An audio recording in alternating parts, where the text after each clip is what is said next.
Welcome to Nellai village food. இன்னைக்கு நம்ம வீட்டில் சூப்பராக ஒரு மீன் குழம்பு தான் செய்ய போகிறோம். தேங்காய்பால் மீன் குழம்பு. நல்ல கம்ம வாசனையோட சூப்பரான மீன் குழம்பு செய்ய போகிறோம். இதுக்கு ஒரு ஸ்பெஷல் பொடி வறுத்து அரைச்சி தான் அந்த குழம்பு செய்ய போகிறோம். ரொம்ப டேஸ்ட்டாக இருக்கும். வாங்க இன்னைக்கு மீன் குழம்பு எப்படி செய்யறதுன்னு பார்க்கலாம். குழம்பு செய்யறதுக்கு தேவையான பொருட்கள் என்னன்னு பார்க்கலாம். இந்த மீன் குழம்புக்கு நம்ம முதல்ல வந்து வெந்தயம், ஜீரகம், பெருஞ்சீரகம் எல்லாமே வறுத்து ஒரு பொடி பண்ணி தான் அந்த குழம்பு செய்ய போகிறோம். நல்ல கம்ம வாசனையாக இருக்கும்.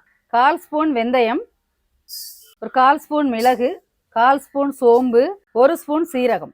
இது எல்லாத்தையுமே நல்லா வாசனை வர அளவுக்கு வறுத்துக்கலாம். இதை நல்லா ஆற வச்சுட்டு இடிக்கிற காலையில் 1-2 இடிச்சுக்கிட்டாலும் பரவாயில்ல. அப்படி இல்லை சின்ன மிக்சி ஜாரில் போட்டு நல்லா பொடிச்சுக்கோங்க. இப்போ கம்மியான அளவு போட்டு நீங்கள் பொடிக்கும் போது பொடியாது நல்ல. அதனால வந்து கொஞ்சம் அதிகமான அளவுகள் போட்டு எல்லாமே வறுத்து பொடிச்சு வச்சுக்கிட்டீங்க அப்படின்னா மீன் குழம்பு செஞ்சாலும் சரி, புளி குழம்பு செஞ்சாலும் சரி, இதில் 1 ஸ்பூன் போட்டிங்கன்னா நல்லா கம்ம வாசனையாகவும் ரொம்ப ருசியாகவும் இருக்கும். அவ்வளோதான், நல்லா வாசனை வர அளவுக்கு வறுத்தாச்சு. இப்போ நம்ம அடுப்பு ஆஃப் பண்ணிடலாம். நம்ம வறுத்து ஆற வச்சிருந்த பொருட்களை எல்லாத்தையுமே நல்லா பொடிச்சு எடுத்தாச்சு. இப்போ நம்ம மீன் குழம்பு செய்யலாம். ஒரு கடாய் அடுப்பில் வச்சிருக்கிறேன். 4 ஸ்பூன் எண்ணெய், 1/4 ஸ்பூன் வெந்தயம், 1 ஸ்பூன் கடுகு, ரெண்டும் நல்லா பொரியட்டும். 10 பல் பூண்டு, 20 சின்ன வெங்காயம் எடுத்து நீல வாக்கில் கட் பண்ணி வச்சிருக்கிறேன். சின்ன வெங்காயம் பூண்டு ரெண்டுமே நல்லா வதங்கட்டும். வெங்காயம் பூண்டு ரெண்டுமே நல்லா கலர் மாற அளவுக்கு வதங்கிடுச்சு. இப்போ இதில் நம்ம மசாலா தூள் எல்லாமே சேர்த்துடலாம். 1/4 ஸ்பூன் மஞ்சள் தூள், 1 ஸ்பூன் தனி மிளகாய் தூள், 2 ஸ்பூன் மல்லித்தூள். இது எல்லாமே பச்சை வாசனை போக நல்லா அடுப்பு சிம்ல வச்சுட்டு வதக்கிடலாம். இப்போ மசாலா தூளோட பச்சை வாசனை நல்லா போயிடுச்சு. நம்ம இப்போ இதோட தக்காளி சேர்த்துடலாம். ஒரு தக்காளி எடுத்து நான் மிக்சியில் போட்டு 1-2 அரைச்சி எடுத்து வச்சிருக்கிறேன். அது இதில் சேர்த்துடலாம். தக்காளியோட பச்சை வாசனை போற அளவுக்கு நல்லா வதக்கிக்கலாம். தக்காளி நல்லா பச்சை வாசனை போற அளவுக்கு வதக்கியாச்சு. இதோட நம்ம புளி சேர்த்துடலாம். ஒரு பெரிய நெல்லிக்காய் அளவுக்கு புளி எடுத்து ஊற வச்சிருக்கேன். அதை கரைச்சிட்டு இதில் சேர்த்துடலாம்.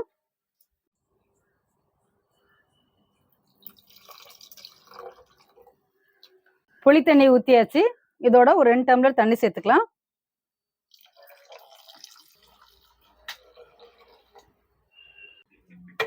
எல்லாம் சேர்த்து கலந்து விட்டுடலாம்.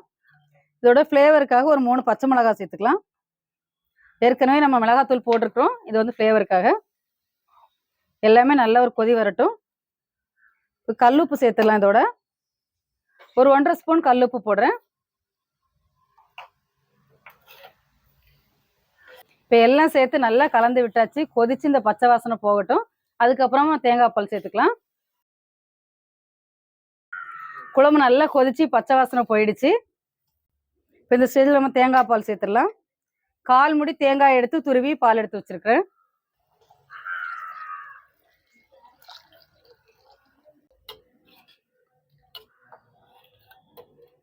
எல்லாம் சேர்ந்து நல்லா கொதிக்கட்டும். அப்புறம் மீன் சேர்த்துடலாம்.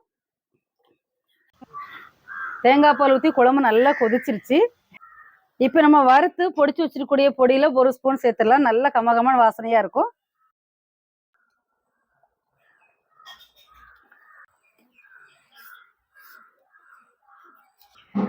குழம்பு நல்லா கொதிச்சாச்சு. இப்போ நம்ம இதுல மீன் சேர்த்துடலாம். 1 கிலோ மீன் வாங்கி கழுவி எடுத்து வச்சிருக்கேன். இது ஊடான் மீன். நீங்க என்ன மீன் வாங்கினாலும் போட்டு குழம்பு செய்யலாம்.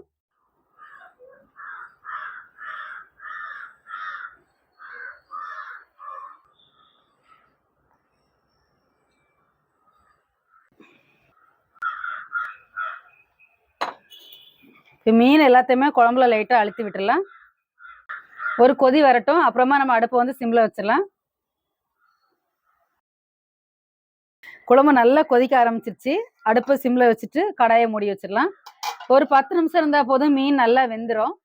10 நிமிஷம் ஆயிடுச்சு. நம்ம இப்போ எப்படி இருக்குன்னு திறந்து பார்க்கலாம்.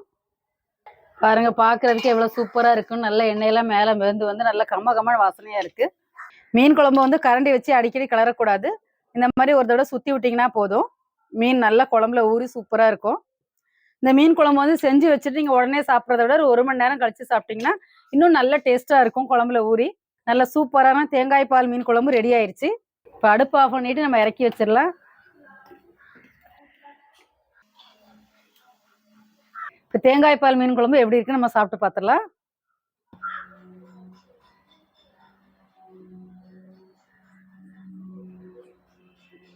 எப்படி இருக்குன்னு சாப்பிட்டு பார்த்துடலாம்.